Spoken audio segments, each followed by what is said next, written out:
Oke, Assalamualaikum warahmatullahi wabarakatuh. Kali ini kita akan bahas materi kita yaitunya tentang demokrasi. Nah, khususnya demokrasi Indonesia. Nah, kalau kita berbicara mengenai demokrasi, kita harus lihat dulu ya, apa itu demokrasi, khususnya demokrasi Indonesia. Nah, demokrasi Indonesia adalah sistem pemerintahan yang menempatkan rakyat sebagai sumber utama kekuasaannya. Dalam demokrasi ini, keputusan-keputusan pemerintah dibuat berdasarkan kehendak rakyat melalui proses perwakilan atau pemilihan umum. Seperti yang sudah pernah kita alami selama ini. Bagaimana proses keputusan itu berada di tangan rakyat, kemudian diputuskan dan dilakukan pemilu misalnya untuk mengambil keputusan di lembaga pusat. Semboyan demokrasi di Indonesia adalah dari rakyat, oleh rakyat, dan untuk rakyat. Nah, itu dia demokrasi Indonesia. Kalau kita berbicara mengenai demokrasi Indonesia, kita tidak lepas dari sejarah demokrasi Indonesia.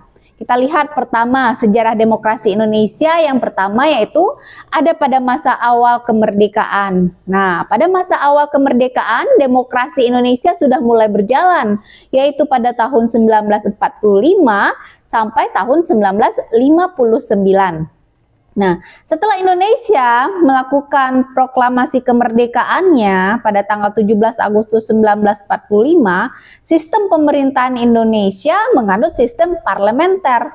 Jadi bukan langsung kepada sistem yang saat ini. Awalnya dulu sistem parlementer. Kemudian pada masa ini kekuasaan eksekutif berada di tangan Perdana Menteri.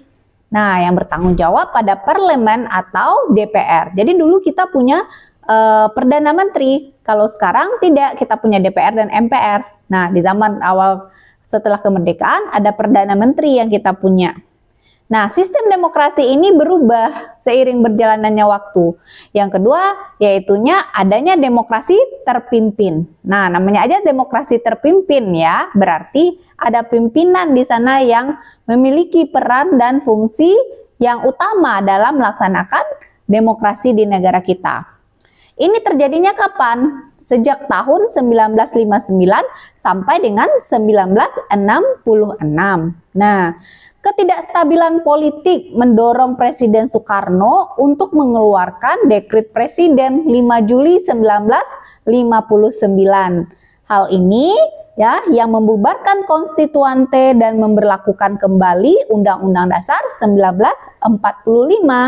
Periode ini disebut dengan periode demokrasi terpimpin, di mana kekuasaan politik terpusat pada Presiden Soekarno. Jadi karena keadaan yang kacau, kemudian keadaan yang tidak stabil pada saat itu, Soekarno mengambil alih kekuasaan, kemudian dia menggunakan demokrasi terpimpin dengan mengambil keputusannya sendiri, seperti itu dia merasa perlu waktu itu untuk mengambil keputusan untuk kebaikan atau keberlangsungan negara. Jadi pada waktu itu berubahlah demokrasi kita menjadi demokrasi terpimpin. Namun demokrasi terpimpin ini tidak bertahan lama pula, itu hanya berlaku pada sampai tahun 1966. Nah, kemudian karena dirasa oleh masyarakat demokrasi terpimpin ini tidak stabil kondisinya, di mana demokrasi terpimpin ini berpusat kepada pimpinan atau Soekarno saja. Kemudian para parlemen atau para petinggi-petinggi negara tersebut melakukan perombakan, ya. Kemudian yang ketiga ada masa yang namanya Orde Baru pada tahun 1966 sampai dengan 1998.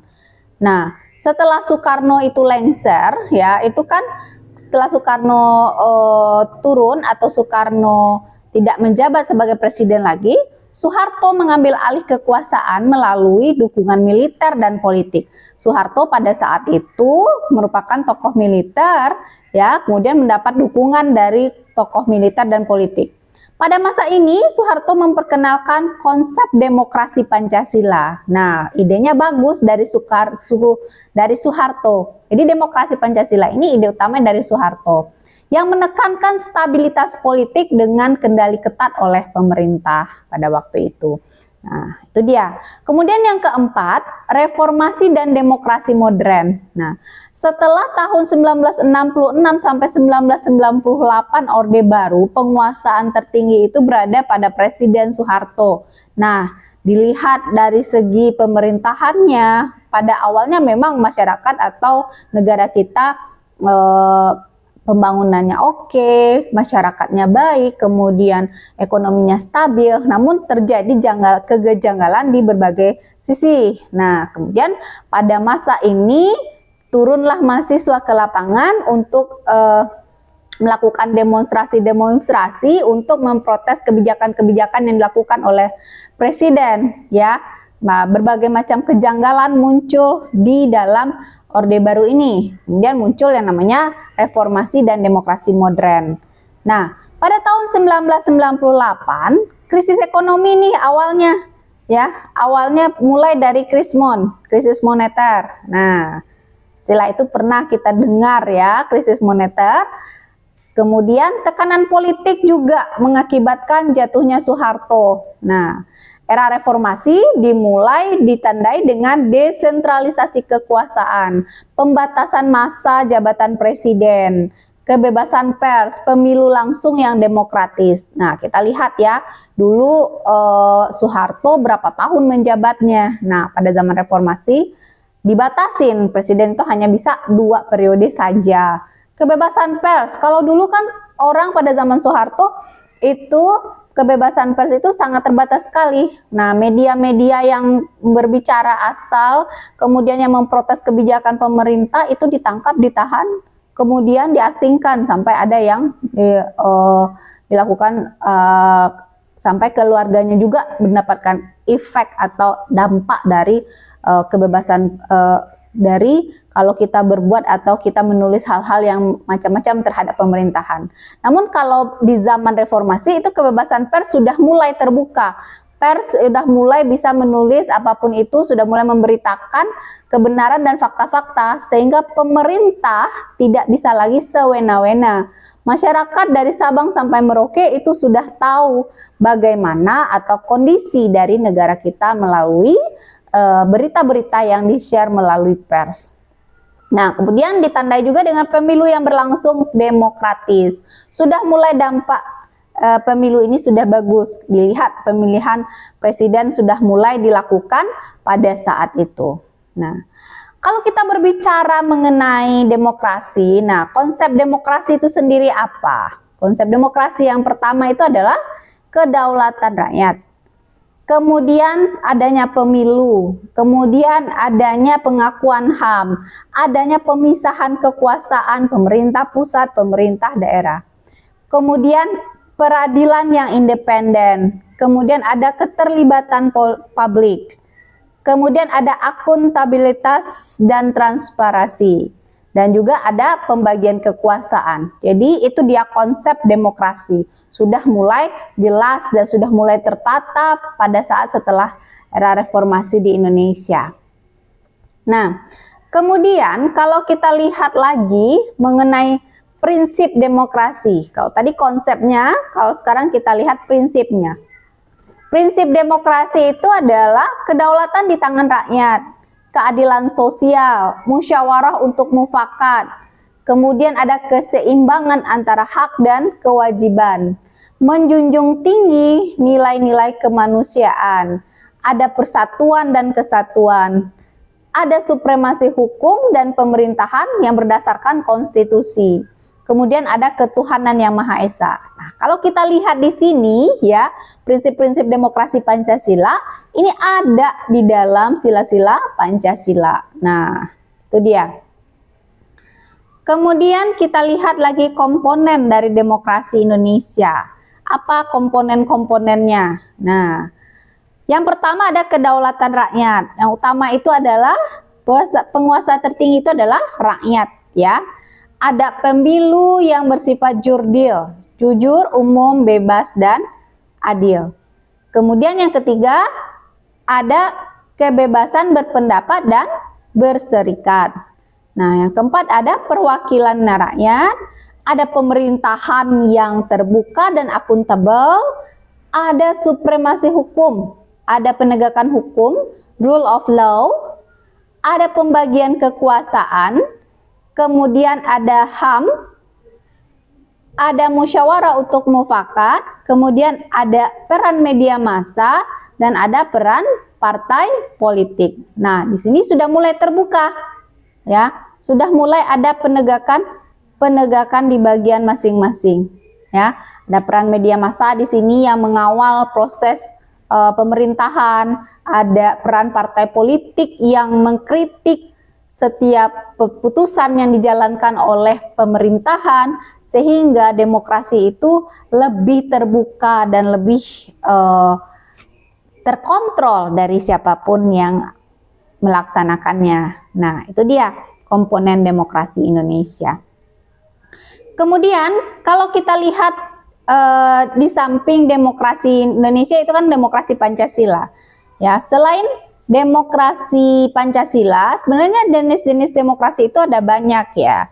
Ada demokrasi langsung, ada demokrasi perwakilan, ada demokrasi konstitusional, ada demokrasi parlementer, ada demokrasi presidensial, ada demokrasi liberal, demokrasi sosial, demokrasi Pancasila, demokrasi populis, ada demokrasi partisipatif. Nah, ini masing-masing negara berbeda menurut paham dan kebutuhan kondisi dan situasi dari negara itu sendiri. Nah, jadi seperti itu dia.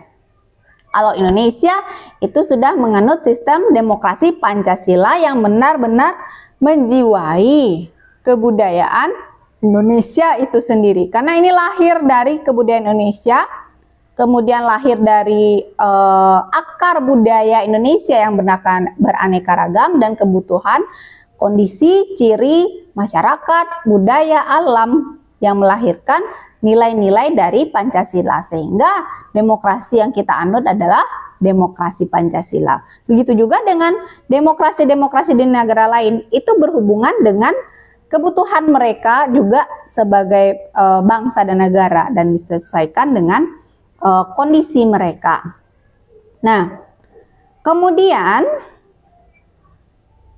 ciri-ciri demokrasi. Nah, tadi udah dibahas ya, ciri-ciri demokrasi ada kedaulatan rakyat, ada penegakan hukum dan HAM, ada pemilu, ada pemisahan kekuasaan, kebebasan berpendapat, ada keterbukaan dan akuntabilitas, ada partisipasi aktif dari warganya, ada keputusan berdasarkan mayoritas, ya. Kemudian kita lihat apa sih aplikasi atau implementasi dari contoh-contoh demokrasi di Indonesia yang sudah mulai kelihatan atau sudah mulai ditegakkan.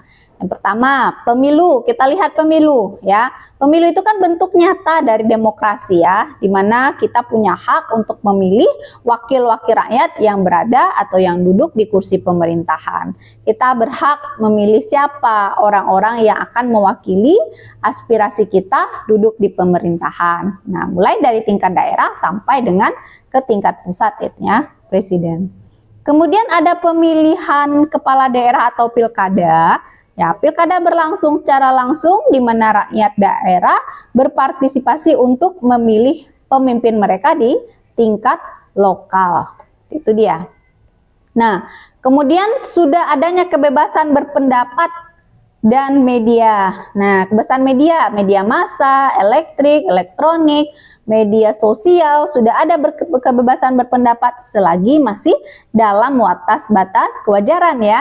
Kita berhak untuk melaporkan berita, kita berhak memberikan kritik terhadap pemerintah, memfasilitasi diskusi publik dengan cara melakukan talk show misalnya di televisi-televisi swasta, misalnya melakukan kritik dan saran, masukan, bebas berpendapat, tidak ada lagi yang menghukum, tidak ada lagi yang membuat kita takut untuk bersuara kalau pada saat sekarang ini. Selagi yang kita sebarkan itu tidak mengandung hoax tentunya. Nah, kemudian ada lembaga perwakilan rakyat, lembaga DPR dan DPRD terdiri dari wakil rakyat yang dipilih melalui pemilu, sehingga rakyat memiliki wakil yang dapat menyuarakan aspirasi mereka di pemerintahan. Nah, itu dia. Jadi, itu contoh-contoh demokrasi yang ada di Indonesia. Kemudian contoh lainnya juga bisa kita lihat, ya, ada partisipasi rakyat dalam kebijakan publik juga. Nah, rakyat juga berhak memberikan pendapatnya, berhak berpartisipasi ketika melakukan keputusan di publik. Pemerintah Indonesia juga membuka ruang partisipasi bagi rakyat ya, dalam menyusun kebijakan publik melalui forum-forum konsultasi, musyawarah, pembentukan rancangan undang-undang daerah. Nah, ini juga merupakan suatu kesempatan bagi kita untuk mengeluarkan aspirasi atau pendapat kita demi kemajuan bangsa dan negara kita. Nah, itu dia. Jadi semua orang berhak mengeluarkan pendapatnya untuk memberikan yang terbaik bagi kemajuan bangsa dan negara. Itu dia ciri dari demokrasi yang hakiki sebenarnya. Jadi kita dapat disimpulkan bahwa makna demokrasi itu sebenarnya adalah keadaan negara di mana dalam sistem pemerintahannya kedaulatan berada di tangan rakyat. Itu dia, pemerintahan rakyat dan kekuasaannya adalah rakyat.